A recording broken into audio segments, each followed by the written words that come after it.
Hola, buenas tardes. Entre mi compañero Josué y yo vamos a explicar un poquito de cómo funciona PFAM utilizando modelos ocultos de Markov. Entonces, vamos a iniciar con la introducción. En la introducción me gustaría sentar un poquito como bases, recordando un poco el dogma central de la biología molecular, en el cual iniciamos teniendo la cadena de DNA, es una doble cadena, a partir de la cual por medio de la transcripción podemos pasar de la doble cadena a una simple cadena por medio de una RNA polimerasa. A partir de aquí podemos pasar ya a la traducción a una proteína por medio de los ribosomas. En la parte derecha les pongo el círculo en el cual se está codificando los 20 aminoácidos más comunes dependiendo de tripletes de bases nitrogenadas. En la siguiente diapositiva les estoy poniendo el esquema general de cómo se estructuran los aminoácidos para formar una cadena de proteínas. En este caso tienen que recordar que está la cadena y usualmente se representa como si fuera una cadena seguida. Sin embargo, esta estructura no suele quedarse en la forma de cadena, sino que su forma final adquiere una conformación tridimensional. Esto quiere decir que por medio de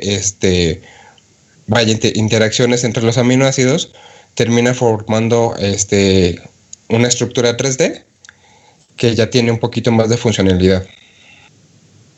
En este ejemplo pongo la estructura tridimensional de una proteína, por al menos una caricaturización. En este caso estoy poniendo lo que es la hemoglobina. Es una proteína que todos tenemos en nuestros glóbulos rojos y son responsables de realizar el intercambio gaseoso en todo nuestro cuerpo. En este caso se observan dos cúmulos rojos y dos cúmulos azules, los cuales representan subunidades o partes más pequeñas de la proteína que al unirse le permiten realizar su función. En este caso presento una caricaturización de una bacteria mostrando en general todas las proteínas que tiene dentro de la célula. Esto nada más es para dar un contexto de cómo las proteínas conforman la mayor parte de la célula y que cada una tiene como diferentes conformaciones, diferentes estructuras y diferentes formas, incluso localizaciones. Este es el ejemplo que pongo en la siguiente lámina, en el cual podemos ver los diferentes tipos y tamaños que pueden adquirir las proteínas, dependiendo de si son conformadas por subunidades iguales o si son conformadas por subunidades diferentes, lo cual se puede demostrar por los diferentes colores que se ven en cada una de las estructuras. Debido a la gran cantidad de proteínas que se tienen, se comenzó una labor por tratar de clasificarlas con el fin de poder conocer un poquito más acerca de ellas y sus características. Las proteínas en sí se pueden clasificar de acuerdo a su secuencia o similitud de estructura, es decir, la conformación tridimensional. Esto nos va a ser útil para estudiar de una forma más ordenada y así como poder identificar nuevas proteínas que podamos encontrar en la naturaleza, más o menos clasificándola de esta misma manera. Ahorita les voy a presentar varios aspectos por los cuales se pueden clasificar proteínas. El primer aspecto se llaman familias de proteínas. En este caso es una estructura jerárquica. Estos se dan por grupos de proteínas que comparten una historia evolutiva común, es decir, un reflejo de sus funciones y similitudes en cuestión de secuencia y de estructura. Como se puede observar en la imagen, esta jerarquización se subdivide, obviamente dependiendo de niveles de subespecialización. Aquí les pongo algunas de las familias más conocidas de las proteínas, como son la alfa, beta hidrolasa, las globinas, las inmunoglobulinas y los barriles TIM, así como muchísimas otras. En este caso les muestro un análisis de redes que hicieron en un artículo en el cual se estudia la superfamilia de las nitroreductasas. Como podemos ver en la zona central, se agrupan más ahora sí que los pertenecientes a familias que están un poquito más ligadas a las nitroreductasas o que tienen unas características más comunes. Sin embargo, vemos en los extremos algunas otras subfamilias que no están tan juntas. Esto se puede deber a que tienen una subespecialización, es decir, que tienen alguna característica en particular o tienen una característica extra, como en este caso de lo que se ve por ejemplo, de la subfamilia ACG y FRM2. Sin embargo, siguen perteneciendo a la gran superfamilia de las nitroreductasas. Otro aspecto que tenemos para clasificación son los dominios de proteínas. Los dominios son en sí unidades estructurales o funcionales que caracterizan a las proteínas. Usualmente tienen una función o una interacción determinada, lo cual varía un poco dependiendo del contexto biológico, lo que quiere decir que pueden existir dominios similares en proteínas con diferente función, como por ejemplo pueden existir varias veces los dominios de reconocimiento de DNA, lo cual puede existir en múltiples familias. Sin embargo, no significa que porque varias proteínas tengan este dominio significa que son de la misma familia, simplemente son como complementos de una proteína en general. Entonces, debido a esto, hay que tener en cuenta que las clasificaciones por familia de dominios no son siempre claras y pueden aparecer justamente problemas en familias por virtud de los dominios. El último aspecto que se tiene para la clasificación de proteínas se divide en 4.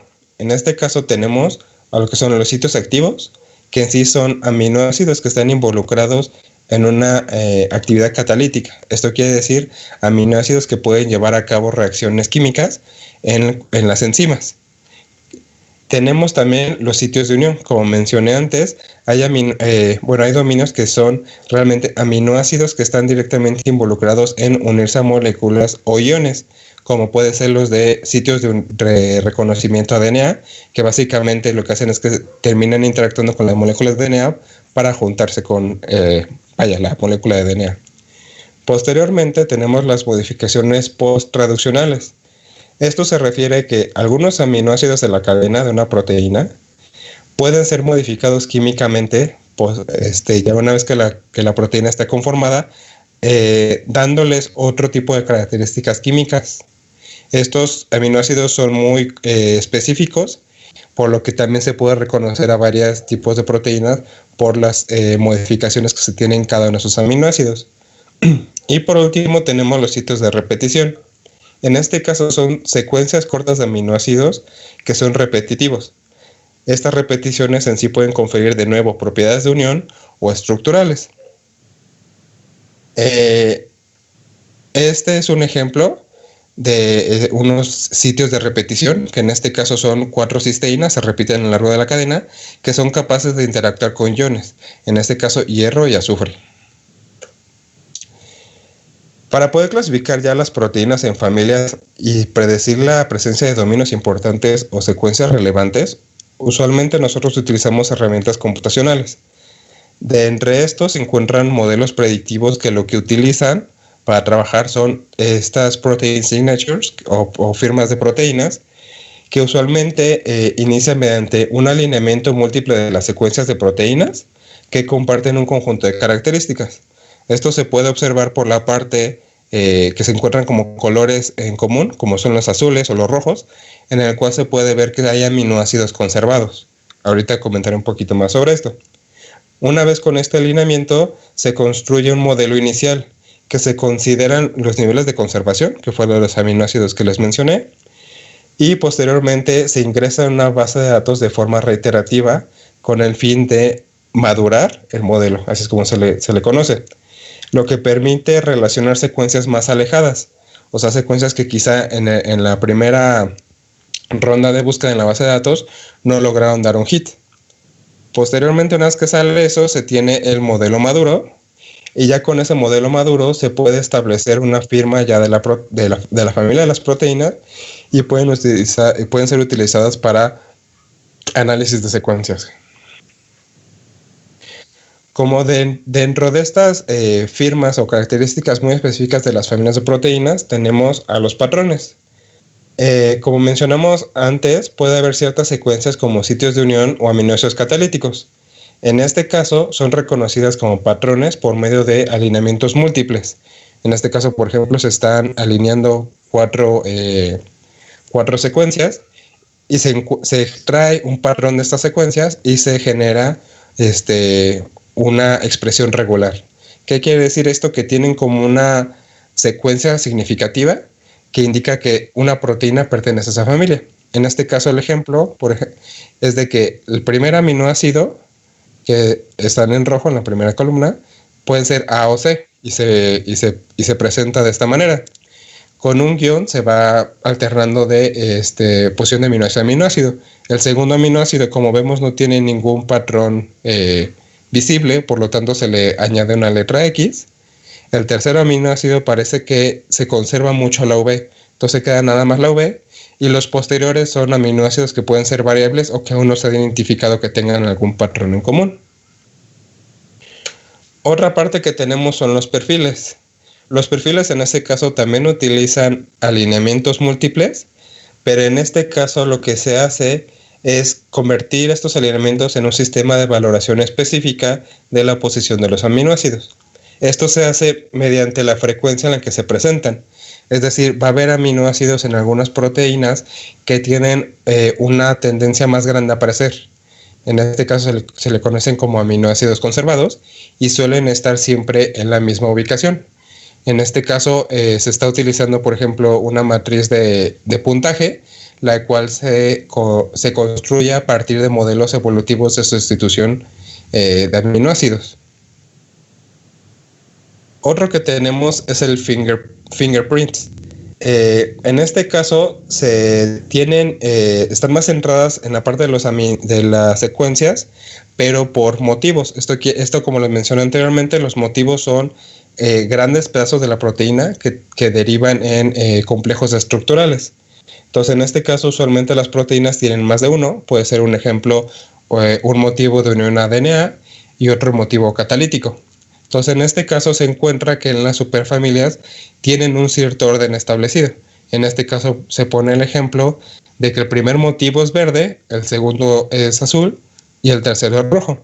Se puede observar también que tienen un distanciamiento, o sea, es decir, una distancia similar, por lo que también se puede dar esto como una firma, ya que tienen una cierta cantidad de aminoácidos entre un motivo y otro.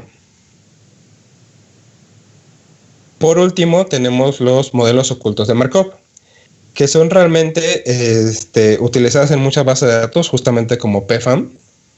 Y en este caso, los alineamientos múltiples pueden ser convertidos en perfiles que posteriormente se mete a un modelo de valoración. Estas cadenas en general son capaces de representar inserciones y deleciones de aminoácidos. En este esquema solamente es una representación de cómo se hace un modelo de Markov a partir de un alineamiento múltiple. Enseguida mi compañero Josué les va a explicar un poquito ya la parte de trasfondo de cómo se hacen los modelos de Markov ocultos.